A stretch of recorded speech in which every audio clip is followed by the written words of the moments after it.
আমরা অনেকে জারির মধ্যে কয়, অনেকে ওয়াজে কয় ফানির লিগা রে ইমাম হুসাইন শহীদ হয়েছে রে, আলী আসগর শহীদ হয়েছে রে। ফানির লিগা শহীদ হয়েছে, কিন্তু আমরা তো এটা গজলে বলি নাউজুবিল্লাহ। পানির জন্য ইমাম হুসাইন শহীদ শাহাদত বরণ করেন নাই। পিতৃরাজ যখন আনা সাগরকে গ্রাও করেছিলেন, আর নবীজির ইমাম হুসাইনের 12তম আওলাদ মনে হয় খাজা ফরিবেন আওয়াজ, 12তম অথবা আরো পরে হতে পারে। উনি যদি পিতৃরাজ পানি বদ্ধ করছে, আর উনি যদি খাজা মাইনুদ্দিন চিশতি যদি লুটার মধ্যে পুরা আনা সাগরের পানিটা ভরতে পারে, আর যেখানে সরাসরি ইমামে হুসাইন নবীর রক্ত সরাসরি নবীর আওলাদ কারবালার প্রান্তরে ফুরাত নদী গ্রাও করছে, ইমাম হুসাইন কি পারতো না হাতের তালার মধ্যে সরিষার দানার মতো ফুরাতের পানি আবদ্ধ করতে পারতো কি পারতো? তাহলে এটা তো এমনিতে বোঝা পানির জন্য শহীদ হয় নাই। এরা মূলত ইসলামের জন্য, এরা মূলত নবীর আওলাদের জন্য শাহাদত বরণ করেছেন। আল্লাহ রসুল বলেন আমি ইসলাম দিয়েছি, কিন্তু ইসলাম আমি জিন্দা করে যাইনি। ইসলাম জিন্দা করবে ইমাম হুসাইন তার রক্ত মোবারক ঢেলে। চুরে বলেন আল্লাহ। এই ইসলাম কিয়ামত পর্যন্ত জিন্দা করেছে কে? ইমামে হুসাইন। আহলে বায়াত, পাঞ্জাতন আর আহলে বায়াত এক না। পাঞ্জাতন আর আহলে বায়াত এক না। পাঞ্জাতন এক জিনিস, আহলে বায়াত আরেক জিনিস। আহলে বায়াতের ভিতরে পাঞ্জাতন রয়েছে, ঠিক আছে? এখন আহলে বায়াত কারা? আহলে বায়াত পাঞ্জাতন সহকারে, পাক পাঞ্জাতন সহকারে নবীর স্ত্রীগণ আওলাদ বংশধর, এটা আহলে বায়াত। আর পাঞ্জাতন মানে পাক মানে পবিত্র, পাঞ্জা মানে পাঁচ, আর স্তন মানে দেহ, পাঁচটা পবিত্র দেহকে পাঞ্জাতন বলা হয়। আর আহলে বায়াত নবীজির স্ত্রীগণ, নবীজির আওলাদ যারা আছে সবাইকে মিলে আহলে বায়াত বলা হয়। এই জন্য বাবাজিরা আমার, এই কারবালার ময়দান থেকে ইমামে হুসাইন শুক্রবার, এমন আজকে শুক্রবার ছিল 10ই মুহররম, আজকে শুক্রবার এমন শুক্রবারই ছিল। ইমামে হুসাইন এই টাইমে ইমাম হুসাইনের কল্লাটা যখন আলাদা হয়ে গেছিল, ওনার কল্লার ভিতরে শিখ ঢুকাইয়া ইজিদের দরবারে যখন নেওয়া হয়েছিল, ইজিদ ইমামে হুসাইনের দাঁতের মধ্যে আঘাত করেছিলেন, টুটের মধ্যে আঘাত করেছিলেন, জিহ্বার মধ্যে আঘাত করেছিলেন। এই মুহূর্তে আমার যদি ভুল না হয়, আব্দুল্লাহ ইবনে আরকাম নামে একজন সাহাবী চিৎকার মেরে বললেন, সাবধান, আর একটা আঘাত ইমাম হুসাইনের টুটের মধ্যে করবি না, ওনার জিহ্বার মধ্যে করবি না। কেন জানিস না? আমি অসংখ্যবার দেখেছি আল্লাহর হাবিব রাহমাতুল লিল আলামিন ইমামে হুসাইনের টুটের মধ্যে, ওনার গালের মধ্যে, ওনার জিহ্বাতে, দাঁতের মধ্যে অসংখ্যবার চুমু দিয়েছে। চিৎকার মেরে বলেন আল্লাহু আকবার। তুমি কোন বা দেশে রইলা রে মান্নান চান, দয়াল তোমার লাগিয়া বিখারে সাজিব, সহয় বাঁধিব আমার মোহন প্রাণ ভল, সহয় প্রাণ তুমি কোন বা দেশে রইলা রে জাহাদি চান, যেমন শ্যামলের তুলা বাতাসে ওরে রে, সেভাবে ওরায় না আমরার প্রাণ দয়াল, সেভাবে প্রাণ তুমি তুমবা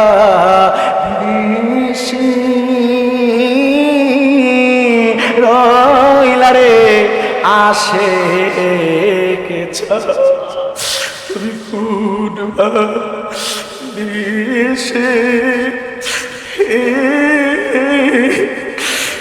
রইলা রে আসে চান, আশিকুল্লা রে কোন বা দেশে গেলি রে আসে কে চান, আরে পাগল বা নায়া গেলি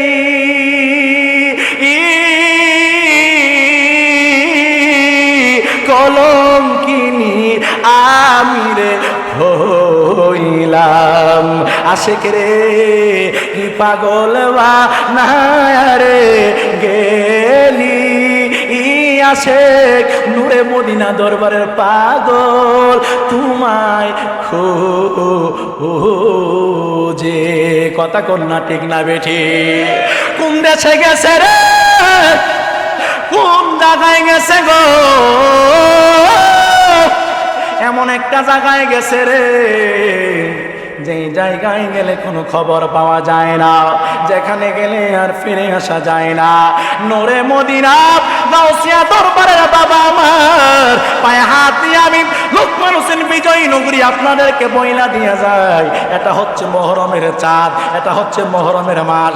আওয়াজ দিয়া কোন মুহররমের মাসের দাম আছে না নাই?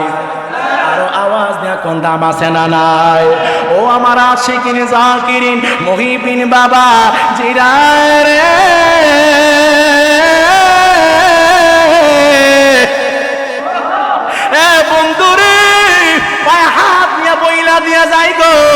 এমন একটা দরবারে এসেছেন যেই দরবারে মহান কুতুবুল আউলিয়া আব্দুল মান্নান শাহ রহমাতুল্লাহ আলাইহি মরা ওলি না, আল্লাহর ওলি সরাসরি জিন্দা।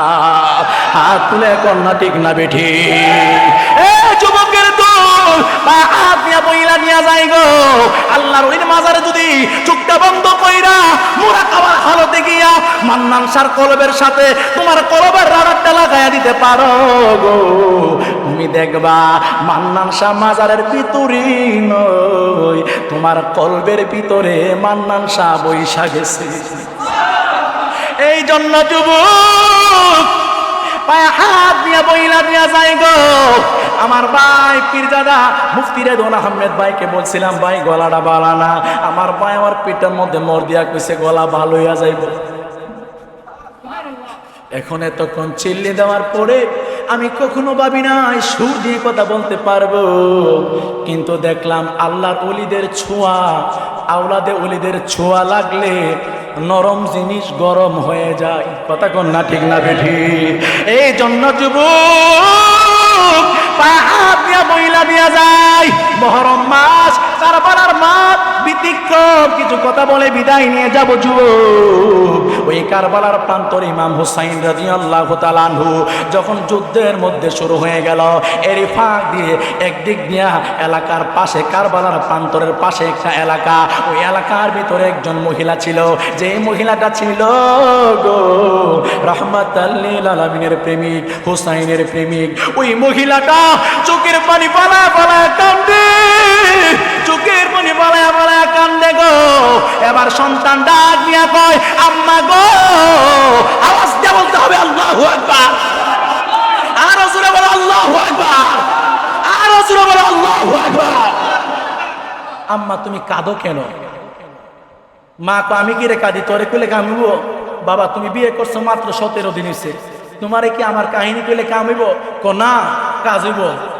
সন্তানকে মা ডাক দেখো বাবা তুমি কি আমাকে সন্তুষ্ট করতে পারবা? তো অবশ্যই পারবো। বলেন আম্মা আপনি কি চান? তাহলে তুমি গিয়ে এই মুহূর্তে আমাদের পাশের এলাকা, পাশের একটা ময়দান আছে কারবালা, ওই ময়দানে আমার নবী রাহমাতুল লিল আলামিনের সরাসরি আওলাদ রক্ত ব্লাড নবীর আওলাদ ইমাম হুসাইন যুদ্ধ করতেছে, তুমি গিয়ে পারলে জীবন দিয়া দাও। ইয়া সুবহানাল্লাহ মানে আর জোরে কইতে বল সুবহানাল্লাহ বলেন, আর আল্লাহু আকবার বলা। আহা কি বলবো। তার নাম ছিল আব্দুল্লাহ ইবনে ওয়াহাব কালবি। ওয়াহাব কালবি, মা আমাকে বিদায় দাও, তুমি বলেছো জীবন দেওয়ার জন্য, কিন্তু বাবা তুমি তো বিয়ে করেছো 17 দিন। মা বিয়ে করেছি, কিন্তু বিয়ে করেছি বলে তো আমার জীবন দিয়ে দেয় নাই, আমি জাস্ট বিয়ে করেছি, আমার স্ত্রী চলে যাক, দুনিয়া চলে যাক। আমার মা আমাকে বলেছে আওলাদের রাসূলের পক্ষে যুদ্ধ করে আমি জীবন দিতে, আমি জীবন দেওয়ার জন্য চলে যাচ্ছি। যদি 80 দেখা হবে, নতুবা মরে গেলে হাসরের ময়দানে জান্নাতে দেখা হবে। চিৎকার মেরে বলেন আল্লাহ। ওয়াহাব কালবি বিদায় নিলেন, মার কাছ থেকে বিদায় নিয়ে হাতের মধ্যে তলোয়ার, ভাঙ্গা তলোয়ার নিয়ে ঘোড়ার উপরে বসে গেলেন।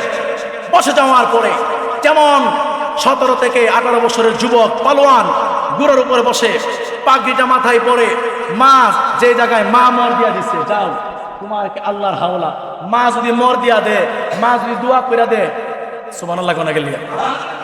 এটা কথা কথা আরেকটা কথা মানুষে কইতাম না, হ্যাঁ এটা আবার শরম নিফান না, আমি নি শরম পাই, শরমের কিছু নাই। আমি কিছুদিন আগে লিচু ব্যবসা করছি। কি ব্যবসা? লিচু ব্যবসা করছি।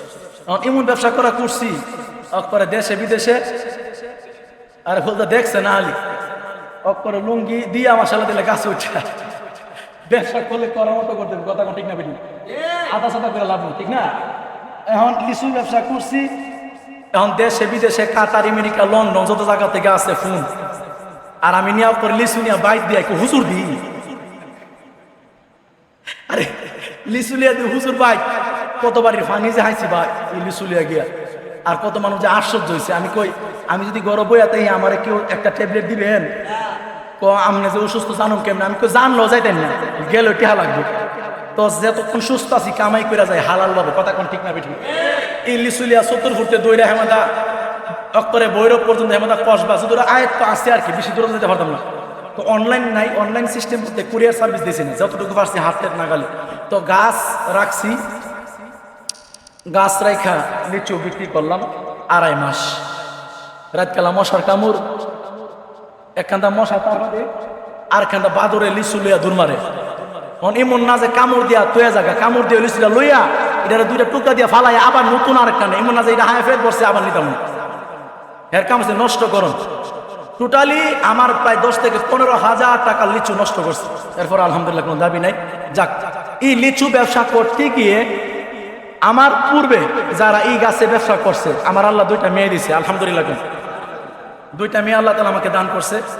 আমি কই দিকেলে বরকত কেমনে আহে, আল্লাহ তো কইছে মেয়ে ডাবল মেয়ে, আল্লাহ খুশি হইলে মেয়ে দে, আর তৈলে অবশ্যই আমি ব্যবসা তার দিলে আল্লাহ বরকত দিব, কারণ আল্লাহ আমার উপর খুশি, কথা বলা যায় আল্লাহ খুশি না, খুশি দিবি তো ডাবল মেয়ে দিচ্ছে, তো ডাবল মেয়ে দিচ্ছে তাহলে তো অবশ্যই অন্ধিয়ানা আদি মহিহানের তো ওই ফাহিমাল আশরাফ যে সিলেটের যে আমি মাটিতে হাত দিলে মাটি স্বর্ণ হয়ে যায়, তো আমি দেখালে লিচু হাত দিলে লিচু স্বর্ণ হয়। তো ব্যবসা শুরু করলাম। ইতিপূর্বে আমার পূর্বে যারা লিচু ব্যবসা করছে এরা সর্বোচ্চ 30-35 হাজার টাকা বেচছে 4টা গাছ থেকে। কারণ আমি তো আবার ফেসবুকে একটু আমার চিনে, ছোটহাটু বক্তা আর কি, লোকাল বক্তা, আমি বক্তা হিসেবে মোটামুটি চিনে। তো মোটামুটি বক্তায় বেড়ায় বিডিয়ে 5 করে সিনজিয়ে উঠুয়ে যে যেমন পারছে আয়া লিচু নিচে, ওর নিতে গিয়া লিচু তো আর 30,000ও বিচ্ছি না, 70,000ও না, 1 লাখও না, প্রায় 1.5 লাখের কাছাকাছি। এখনই বিক্রি করতে গিয়া পুরা এলাকা আমার পিছিয়ে লাগছে, হ্যাঁ কেমন লিচু বেছে বিকালে অনপর পুরা গাছ শুদ্ধ হেরা রেখে দিচ্ছে। আমি যে গাছে লিচুই রাখছিলাম এরা এই গাছ সব রেখে দিচ্ছে, আর এই দেশ লিচু মুখ মানে না করতে মানে এমন ভাবে পিছনে পিছনে লাগছে, উর্ফে কি ভালা তলে তলে গাছ রেখে বলেছে। এখন আমার ওই যে হাফকাল ঘটনা থেকে কথাটা বলেছে, আমার আব্বা এবং আমার আম্মা রাত কালা তখন 3টা বাজে, আমি 2 কান্দে বার করে লিচু লিয়ে বাজারও যাই।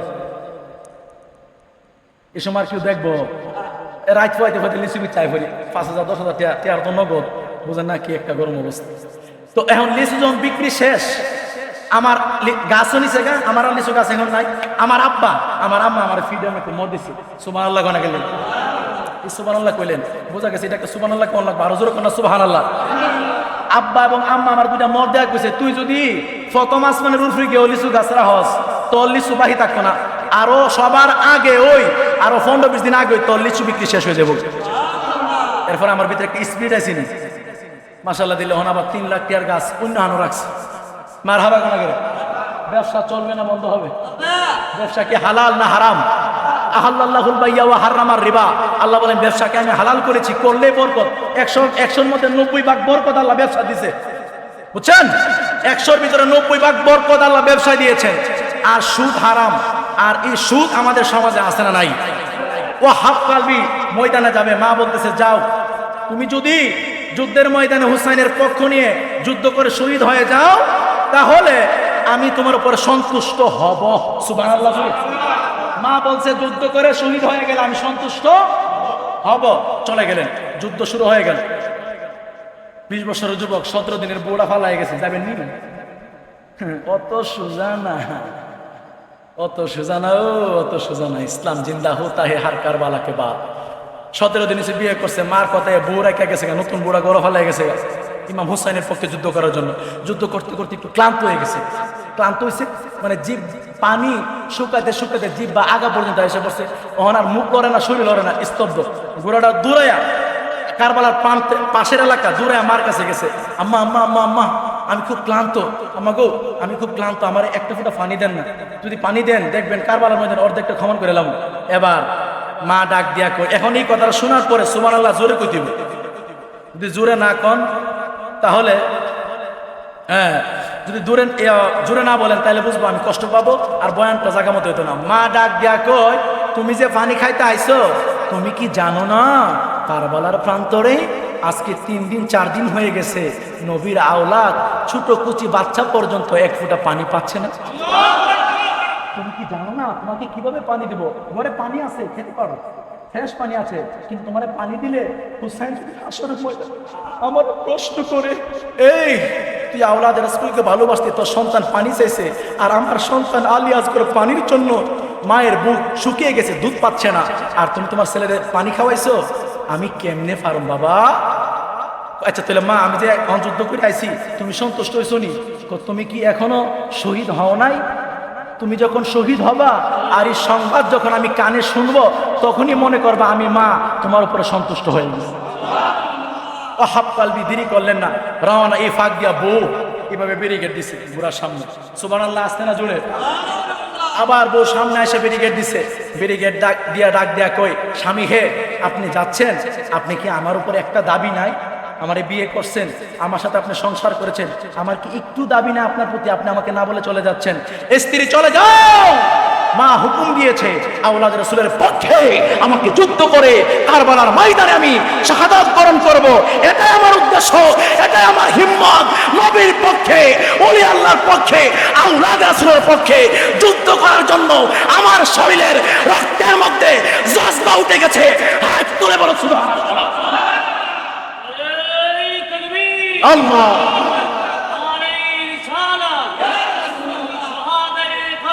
জিন্দাবাদ, জিন্দাবাদ,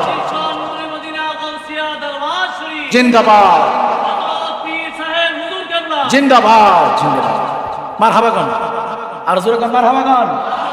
বউ ডাক দেখো, অত সহজে ছাড়ছি না, বিয়া কইরা গিয়া শহীদ হয়ে যাবেন গা, আর আমি বুঝি নগরে নগরে ঘুরতাম, অত সোজা না। আপনার কাছে আমার প্রশ্ন, আপনি যে শহীদ হয়ে যাবেন, আর শহীদ হয়ে গেলে শহীদ হওয়া মাত্রই কি ওয়ালা তাকুলু লিমান ইয়ুকতালু ফি সাবিলিল্লাহি আমওয়াত বাল আহইয়াউ ওয়ালা কিল্লা তাশউরুন। আপনি রিজিক পাবেন কবরে, আর আমি বুঝি কষ্ট করতাম দুনিয়া। এটা হইতো না। আপনি আমার হলে হুসাইনের কাছে যান, আমি হুসাইনের কাছে আপনারা সফর্দ করুন, আমারও সফর্দ করবেন। আওলাদে রাসূল ইমামে হুসাইন যদি আমাকে আপনাকে কবুল করে, আর ইমাম হুসাইন যদি ওয়াদাবদ্ধ হয় যে তোমার স্বামী শহীদ হয়ে যাবে, সমস্যা নাই, কিন্তু আমি হুসাইন কথা দিলাম জান্নাতে তুমি তোমার স্বামীর সাথে থাকবে, তাহলে আমি আপনাকে দেব। আল্লাহু আকবার, আল্লাহু আকবার, আল্লাহু আকবার, আল্লাহু আকবার। আরে কত লম্বা ঘটনা, 1 ঘন্টা নয়, সারা রাত যদি আলোচনা করা হয়, কারবালার একটা কোণা পর্যন্ত আলোচনা করা যাবে না। অনেক লম্বা ঘটনা সংক্ষিপ্ত করলাম, সুর দিয়া বললে এত সময় লাগবে, এই জন্য সুর ছাড়াই কইতেছে কথাটা। এবার স্বামী স্ত্রী একসাথে যাচ্ছে, গিয়ে ইমাম হুসাইনের কাছে সালাম দিলেন, আসসালাতু আসসালামু আলাইকা ইয়া আহলাল বায়াত, হে আল্লাহর নবী, দৌহিত্র আল্লাহর নবীর প্রিয় কলিজার টুকরা ইমাম হুসাইন, আমি আপনার কাছে আসলাম। হুসাইন রাদিয়াল্লাহু ডাক দিয়ে বলে, তুমি কেন আসছো? আমার স্বামী যুদ্ধ করবে, যুদ্ধ করে শহীদ হয়ে যাবে, উনি তো জান্নাতে চলে যাবে, উনি জান্নাতের খাবার রিজিক পাবে, কিন্তু আমি তো দুনিয়াতে কষ্ট করব, বা উনি চলে যাবেন, আমি যদি ইমানের উপর না থাকতে পারি আমি তো জাহান্নামে চলে যাব। আপনি আমাকে কথা দিতে হবে, ওয়াদাবদ্ধ করতে হবে, কাল হাসরের ময়দানে আমাকে যেন আল্লাহ শহীদের স্ত্রী বলে ডাক দেয়, আমি যেন আমার স্বামীর সাথে, আপনার সাথে, আপনার নানার সাথে জান্নাতে থাকতে পারি। এই ওয়াদা দিলে আমি ব্যারিকেড ছাড়ো, নতুবা আমার জামাইয়ের আমি দিতাম না। চিৎকার মেরে বলেন আল্লাহু আকবার। আওলাদের রাসূল যদি সিগনেচার দিয়া দে, ইমাম হুসাইন যদি সিগনেচার দিয়া দেয়, আর কোনো চিন্তা আছে? ইমাম হুসাইন বলেন, যাও, আমি ওয়াদাবদ্ধ হয়ে গেলাম তোমার কাছে, তোমার স্বামী যদি শহীদ হয়ে যায় কাল হাসরের ময়দানে, আওলাদের রাসূল হচ্ছে জান্নাতের যুবকদের সরদার। সুবহানাল্লাহ কইতেন না? আওলাদের রাসূলের মা হইছে মহিলাদের সরদার, আওলাদের রাসূলের নানা হইছে জান্নাতের মালিক। আরে আমরা দেশে কিছু হুজুর, কথা কথা মনে জায়গা, আমরা সবাই বড় হুজুর মানি, যার ফতোয়া, যার কথা আমাদের টিভি চ্যানেলে দেখায়, ডক্টর আহমদুল্লাহ, এর ছেলেবেলা যা আছে, অনেক লম্বা ঘটনা বলা যাবে না, এদের সহচার যারা আছে প্রশ্ন করেছে, হুজুর আপনি বলেন ইজিপ্ট কি মুসলমান না কাফের? আমাদের দেশে বলা হয়। এখন আহমদুল্লাহ কি উত্তর দিয়ে দেখেন, নাউজুবিল্লাহ, ইজিপ্টকে কখনোই কাফের বলা যাবে না, সে তো পাক্কা মুসলমান। আরো আসতে এখন নাউজুবিল্লাহ, এটা তো পুরানো আজই। আমার এই কথাটা উদ্দেশ্য না, উদ্দেশ্য হচ্ছে অন্য কথা। উদ্দেশ্য কোনটা? এখন আহমদুল্লাহ যদি এই কথা যে ইজিদকে কাফের বলা যাবে না, সে তো পাক্কা মুসলমান, তার কোনো দোষ ছিল না, তাইলে বোঝা গেছে এখানে আর হুসাইনকে দোষ দেওয়ার দরকার নাই। যে জায়গায় ইজিদকে সাপোর্ট দিচ্ছে হুসাইন এমনিতেই দোষী হয়ে গেছে। কথা বুঝেন না? এ কথা বুঝেন নাই? আমরা দুজন অপরাধী, হ্যাঁ গুণী দোষী, এক আমার নামে বিচার দিচ্ছে, আর সর্দার যদি কহ ঠিকই আছে, এলার তো ঠিক আছে, তাহলে কি আমার আর দোষী বানানো লাগবে না? অলরেডি দোষী হয়ে গেছি। তো যে জায়গায় ইজিদকে পাক্কা মুসলমান কোনো দোষ নাই কথা বলছে, তাহলে বোঝা গেছে উনি ইজিদের পক্ষে। কথা বলেন না কেন? আরো জোরে জোরে জোরে বলেন। এখন আমি ডক্টর আহমদুল্লাহকে বলতে চাই, আপনি যখন ইজিদের পক্ষে, ইজিদকে এতই মায়া লাগে, তো আপনার ঘরে আবিদ দইবনি আমি তো জানি না, যদি নতুন কোনো আবিদ্যা আপনার বুয়ের ফেরো আবিদ্যা তাহে বাচ্চা তাহে, অথবা আপনার জিয়ের গড়ো বাচ্চা বা আপনার আওলাদের কোনো ঘরে যদি কোনো আবিদ্যা ফেরত আহে, তাহলে আপনি অনেক নিয়োগ করলেন, আপনি যখন এতই আপন ইজিদ, তাহলে আপনি এখন নিয়োগ করলেন যে ফেরো জিডে আছে, এটার নাম হবে ইজিদ। জোরে বলেন, জোরে বলেন, জোরে বলেন। যেহেতু আপনি ইজিদকে পাক্কা মুসলমান বললেন, আর ইজিদের কোনো দ্রষ্টতি নাই, আপনি দোষই দেখেন না, তাহলে তো হাসান নাম রাখার কোনো প্রয়োজন নাই, হুসাইন নাম রাখার দরকার নাই, আজ থেকে আপনি নাম রাখবেন ইজিদ। ওমা হেমদা সিনখা হেমদা আড্ডি ফালাইবা, নাম রাখবা হুসাইন, আবার হেমদা কবে ইজিদের দোষ নাই। তোমরা হইছে এক নাম্বার ইসলামের দুশ্মন, তোমাদের দ্বারা ইসলাম ধ্বংস হইতে আর কোনো শত্রুর প্রয়োজন নাই। কথা বলে ঠিক না? ঠিক। আপনারা তলে তলে হাত দিয়ে দেখেন, আমাদের সুন্নি দরবার চালাতে পারি না, মাদ্রাসা চালাতে পারি না, অথচ তারা বিরাট বিরাট বড় প্রতিষ্ঠান, লাখ লাখ ছাত্রছাত্রী পালতেছে, তারা এত বড় শাইখ, এত বড় ডক্টর, তারা কোনো প্রতিষ্ঠানে গেলে এত ক্যামেরায় জমায়েত হয়ে যায়, তারা এত বড় মর্যাদাবান কেমনে হলো, এত টাকার মালিক কেমনে হলো? আপনারা তলে হাত দিয়া দেখবেন, ডাইলের মজা তলে। আর প্রত্যেকটা আলেম, আমির হামজা থেকে শুরু করে জামাতের আলেম, প্রত্যেকটা আলেম, প্রত্যেকটার গুড়াই গিয়ে দেখবেন প্রত্যেকটা ইহুদিদের কাছ থেকে লক্ষ লক্ষ কোটি কোটি টাকা তাদের অ্যাকাউন্টে জমা হচ্ছে। কথা বলতে ঠিক। এই জন্য নবীর দুশ্মনের কাছ থেকে সাবধান থাকতে হবে। ইমামে হুসাইন, ছোট্ট আরেকটা কথা, এটা আমরা অনেকে শুনছি, ইমামে হুসাইন, আমরা অনেকে জারির মধ্যে কয়, অনেকে ওয়াজে কয় ফানির লিগা রে ইমাম হুসাইন শহীদ হয়েছে রে, আলী আসগর শহীদ হয়েছে রে। ফানির লিগা শহীদ হয়েছে, কিন্তু আমরা তো এটা গজলে বলি নাউজুবিল্লাহ। পানির জন্য ইমাম হুসাইন শহীদ শাহাদত বরণ করেন নাই। পিতৃরাজ যখন আনা সাগরকে গ্রাহ করেছিলেন, আর নবীজির ইমাম হুসাইনের 12তম আওলাদ মনে হয় খাজা ফরিবে নওয়াজ, 12তম অথবা আরো পরে হতে পারে। উনি যদি পিতৃরাজ পানি বদ্ধ করছে, আর উনি যদি খাজা মাইনুদ্দিন চিশতি যদি লুটার মধ্যে পুরা আনা সাগরের পানিটা ভরতে পারে, আর যেখানে সরাসরি ইমামে হুসাইন নবীর রক্ত সরাসরি নবীর আওলাদ কারবালার প্রান্তরে ফুরাত নদী গ্রাহ করছে, ইমাম হুসাইন কি পারত না হাতের তালার মধ্যে সরিষার দানার মতো ফুরাতের পানি আবদ্ধ করতে? পারত কি পারত? তাহলে এটা তো এমনিতে বোঝা পানির জন্য শহীদ হয় নাই, এরা মূলত ইসলামের জন্য, এরা মূলত নবীর আওলাদের জন্য শাহাদত বরণ করেছেন। আল্লাহ রসুল বলেন, আমি ইসলাম দিয়েছি, কিন্তু ইসলাম আমি জিন্দা করে যাইনি, ইসলাম জিন্দা করবে ইমাম হুসাইন তার রক্ত মুবারক ঢেলে। চুরে বলেন আল্লাহ। এই ইসলাম কিয়ামত পর্যন্ত জিন্দা করেছে কে? ইমামে হুসাইন। আহলে বায়াত, পাঞ্জাতন আর আহলে বায়াত এক না, পাঞ্জাতন আর আহলে বায়াত এক না। পাঞ্জাতন এক জিনিস, আহলে বায়াত আরেক জিনিস। আহলে বায়াতের ভিতরে পাঞ্জাতন রয়েছে, ঠিক আছে? এখন আহলে বায়াত কারা? আহলে বায়াত পাঞ্জাতন সহকারে, পাক পাঞ্জাতন সহকারে নবীর স্ত্রীগণ, আওলাদ, বংশধর, এটা আহলে বায়াত। আর পাঞ্জাতন মানে পাক মানে পবিত্র, পাঞ্জা মানে পাঁচ, আর স্তন মানে দেহ, পাঁচটা পবিত্র দেহকে পাঞ্জাতন বলা হয়। আর আহলে বায়াত নবীজির স্ত্রীগণ, নবীজির আওলাদ যারা আছে সবাইকে মিলে আহলে বায়াত বলা হয়। এই জন্য বাবাজিরা আমার, এই কারবালার ময়দান থেকে ইমামে হুসাইন শুক্রবার, এমন আজকে শুক্রবার ছিল 10ই মুহররম, আজকে শুক্রবার এমন শুক্রবারই ছিল। ইমামে হুসাইন এই টাইমে ইমাম হুসাইনের কল্লাটা যখন আলাদা হয়ে গেছিল, ওনার কল্লার ভিতরে শিখ ঢুকাইয়া ইজিদের দরবারে যখন নেওয়া হয়েছিল, ইজিদ ইমামে হুসাইনের দাঁতের মধ্যে আঘাত করেছিলেন, টুটের মধ্যে আঘাত করেছিলেন, জিহ্বার মধ্যে আঘাত করেছিলেন। এই মুহূর্তে আমার যদি ভুল না হয়, আব্দুল্লাহ ইবনে আরকাম নামে একজন সাহাবী চিৎকার মেরে বললেন, সাবধান, আর একটা আঘাত ইমাম হুসাইনের টুটের মধ্যে করবি না, ওনার জিহ্বার মধ্যে করবি না। কেন জানিস না? আমি অসংখ্যবার দেখেছি আল্লাহর হাবিব রাহমাতুল লিল আলামিন ইমামে হুসাইনের টুটের মধ্যে, ওনার গালের মধ্যে, ওনার জিহ্বাতে, দাঁতের মধ্যে অসংখ্যবার চুমু দিয়েছে। চিৎকার মেরে বলেন আল্লাহু আকবার। আল্লাহ পাক রব্বুল আলামিন আমাদের সকলকে ইমানি ইসলামী জিন্দেগি করার, আহলে বায়াতের মহব্বত করার তৌফিক দান করে বলেন আমিন।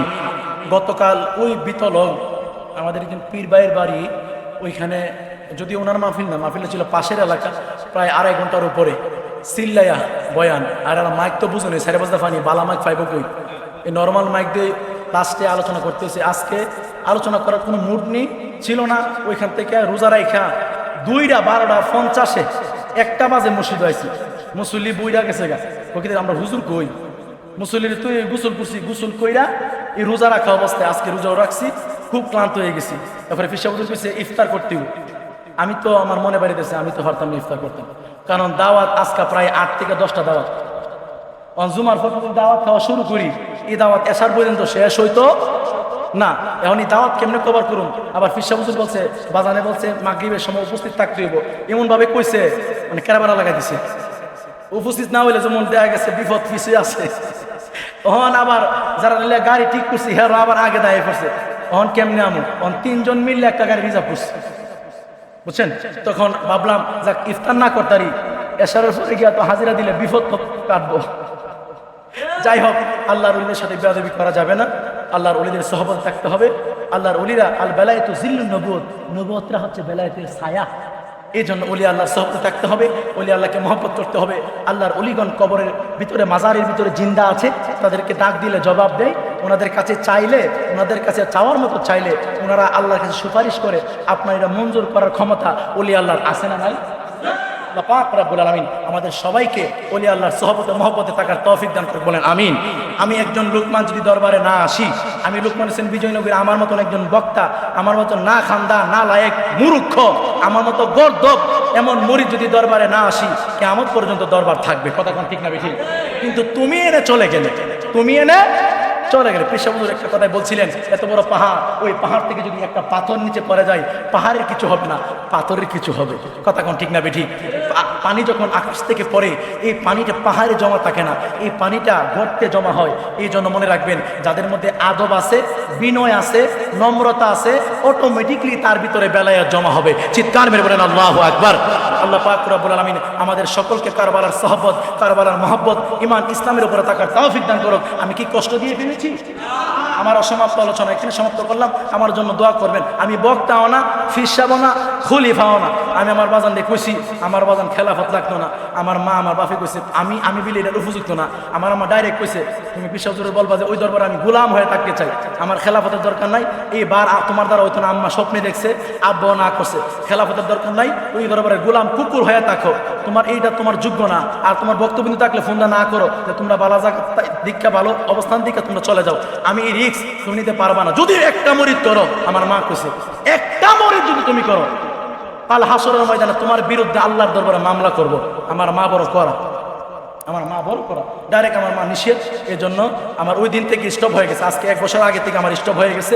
আমার আর আমি ওই জগতে নাই। আম্মা কইছে ফাললে ইমামতিটা ছেড়ে দিয়া উটো চালাও, লিচুর ব্যবসা করো। তখন আবার আম আছে না, আমার হুর বাড়ি আবার রাজশাহী, পারলে আমের ব্যবসা করো, বাগার। এরপর মানুষের মনে কষ্ট দিও না, সৎভাবে চলো, হালাল ভাবে চলো, দেখবা হালালে বরকত আছে না নাই? এই কথা বলেন, আছে না নাই? আমি আমার অনেক ওলিউল্লাহ ফারুকি হুজুর, আমার ছোট সাহেব হুজুর কেবলার অনেক মরিদানকে দেখছি, নরসিংদী থেকে আয়সা ব্রাহ্মণবাড়িয়া ফল বেছে। আমিও ভাবছি তার লগে আমিও কয়েকদিনের মধ্যে জয়েন দিলাম ইনশাল্লাহ, যা করে আল্লাহ। কারণ ব্যবসাতে বরকত আছে না নাই? আল্লাহ পাক রব্বুল আলামিন আমাদের সবাইকে কবুল করুক। আমা আলাইনা ইল্লাল বালাগ। আসসালামু আলাইকুম ওয়া রাহমাতুল্লাহি ওয়া বারাকাতুহু ওয়া মাগফিরাতুহু।